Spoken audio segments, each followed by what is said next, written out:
ଆପଣ ସ୍ପେସିୟସ୍ 2 BHK and 3 BHK गोटे भल लोकालिटी खोजुଛନ୍ତି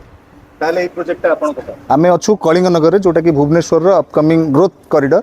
आ एठी आमे आपण को पई नै के आछू 3 BHK एंड 2 BHK जोटा कि स्पेसियस रहइबो 3 BHK 1100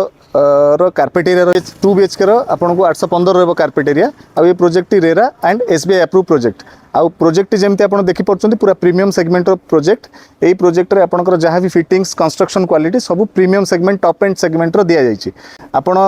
तले दिया जायथवा नंबर रे कॉल करंतु साइट विजिट करंतु आ ये प्रोजेक्ट विजिट कले आपन को निश्चय पसंद आसीबो आ ये प्रोजेक्ट आपनकर SBI आ रेरा अप्रूव प्रोजेक्ट प्राइस कथा हमें देखिबा ताले प्राइस भी बहुत अफोर्डेबल प्राइस अछि ना काइना रेडी टू मूव रे 2 BHK आपन को मिलुची 88 लाख रे आ 3 BHK 1.08 शेयर रे आपन को मिलुची एक्सक्लूडिंग आपनकर गवर्नमेंट चार्जेस तो आज ही आपन तले दिया जाता नंबर रे कॉल करंतु साइट विजिट करंतु आम पाखरे बहुत लिमिटेड यूनिट अछि एई भली लोकेशन रे प्रोजेक्ट बहुत दिन रहेनी तो आपन साइट विजिट करी आज ही ये प्रोजेक्ट विजिट करी कि आपन सब डिटेल्स नियंतु आ ये प्रोजेक्ट बुक करंतु थैंक यू।